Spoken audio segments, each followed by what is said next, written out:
If our next guest was trying to fly under the radar, he's doing a really bad job of it.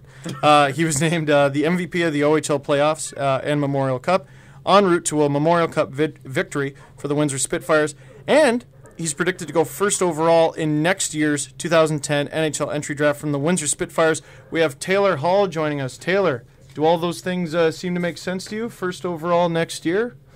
I hope so. I'd like to go as high as I can. I like to compete with anyone that is going to compete with me, and I'm just looking forward to the challenge next year. Well, and you're a busy guy. I really appreciate you taking the time to join us today. And what's it like to finally have some time off after that long playoff run? It seemed to take forever.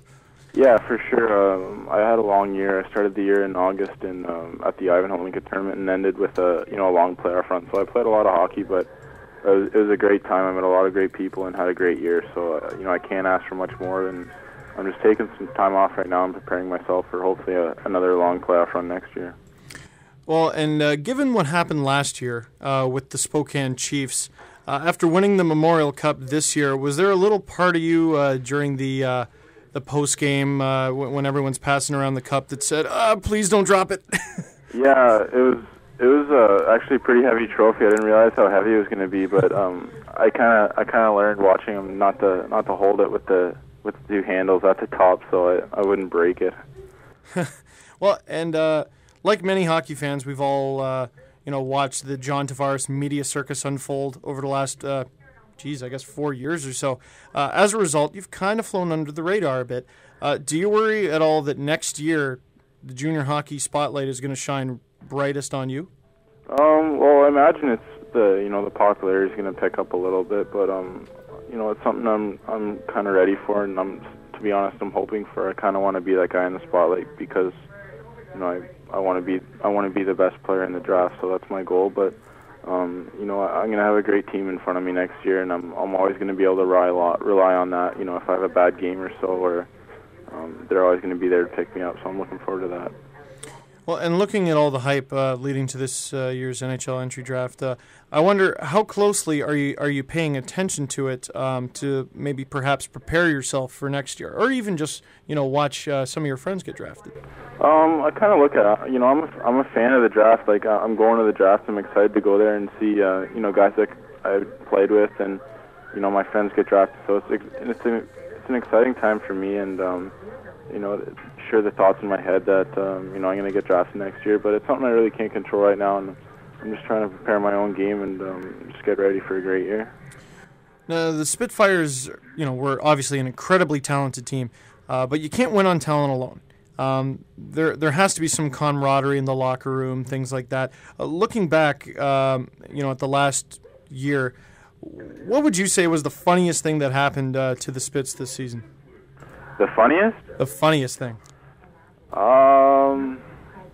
Funniest thing that you can say on air, I suppose. I don't know. I'm trying to think. I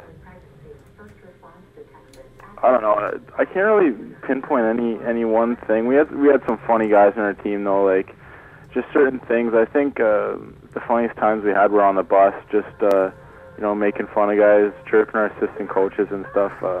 Every guy on our team brought something to the table and brought something unique. So I had a lot of fun with these guys this year, and we're going to lose a few guys, but we're not going to forget them, and it's going to be a great year next year. The same guys are coming back, and we're really looking forward to it. We actually got off the line with Rob Quitt about I'd say it was 15 minutes ago, and he told us one of the funny nicknames you had on the team, not you but Enrique, was Patches.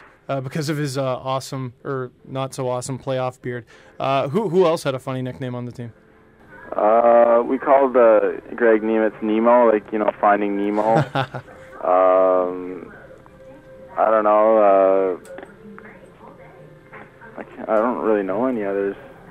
We'll stick with Patches. Yeah, Patches is okay. He had a really bad playoff beard, though. Mine wasn't too good either, but... with Greenup, our big fighter guy, we called him Sir Richard. that's about it. We had a good time this year. I've never had more fun in my life. We should really have all these other guys on to defend themselves. We really should. Yeah. Surprise, Taylor! The entire Windsor Spitfires roster, except for you, is in this studio. Now let's because this is going online.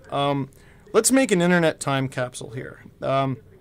You will be drafted almost exactly 1 year from now, and you can look back at this next year. What message would you give yourself for NHL Draft Day 2010? Just enjoy it. It's something that's only going to happen one time, and if I could say to myself, if I could wish something upon myself a year from now, it's just that I really enjoyed it, and I really took advantage of this year. You only have one NHL draft year, and you got to make the most of it, and just got to have the most fun. So I hope I'm going to do that this year. Well, Taylor, best of luck going into next season, and certainly best of luck going to next year's NHL Entry draft. But hopefully we talk to you before then. Great pleasure having you on the show, and thanks for joining us. Yeah, no problem, guys. Take it easy.